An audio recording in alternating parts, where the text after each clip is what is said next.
Samsung Galaxy S21 FE Fan Edition was spotted at Geekbench with the Exynos 2100 variant.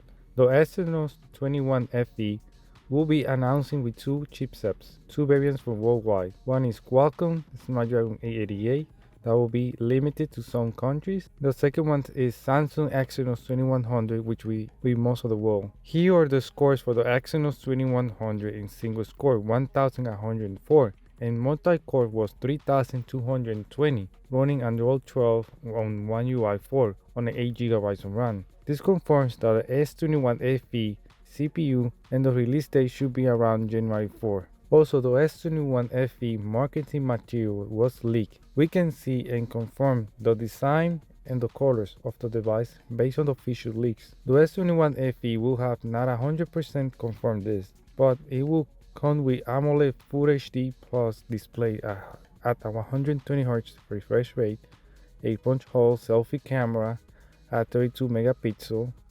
The rear camera will be 64 megapixel wide camera, and an ultra wide camera and a depth sensor. As mentioned before, it will come with two different chipsets based on the market you live in. Snapdragon 88 or Exynos 2100.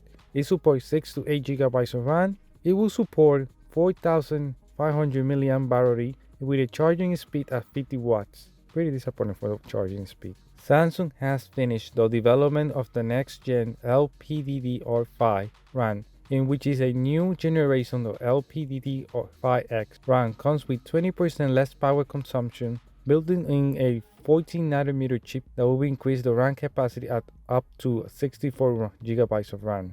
The improved speed will be at 8.5 GB of RAM over the present one that is 6.4 GB per second, the 2 GB more than before. This new gen LPDDR5 will be powered on the next gen devices such as smartphones, tablets, laptops, and more. The release date to the market is unknown. Samsung Exynos past history has been behind Snapdragon chipset, but recently Samsung is trying to be the top chipset. We can tell by Samsung has been improving the Exynos by recent years by improving the CPU and the GPU performance and controlling the heat dissipation. We can tell with the comeback of Exynos with the Exynos 2100 chipset closing the gap, and the future changes with the partnership with AMD to bring RDNA 2 GPU to smartphones. Now, according to Ice Universe, Qualcomm Snapdragon 898 will still remain the top chipset, even though Exynos 2200 with AMD graphics is closing the gap. The reason is based on the leak that Snapdragon 898 GPU, the Adreno 730, was beating the expectation on power and low energy consumption. Ice Universe mentioned that the Exynos 2200 with AMD GPU also. Frontier, another leaker, support Ice Universe claim about the Exynos 2200 with AMD graphics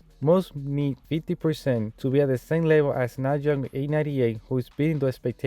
Both chipsets, the Snapdragon 898 and the Exynos 2200, must pay also attention to the heat dissipation, in which can sustain long use without troubling. All this data is pre-released and can change when the chipset is finalized. Also, the Exynos 2200 will bring ray tracing and support variable shaders. No word when the Samsung is unveiling the Exynos 2200 chipset. It was rumored by November 19, but I don't think it's gonna happen. And Qualcomm Snapdragon 898 is probably expected event by November 30 of this year.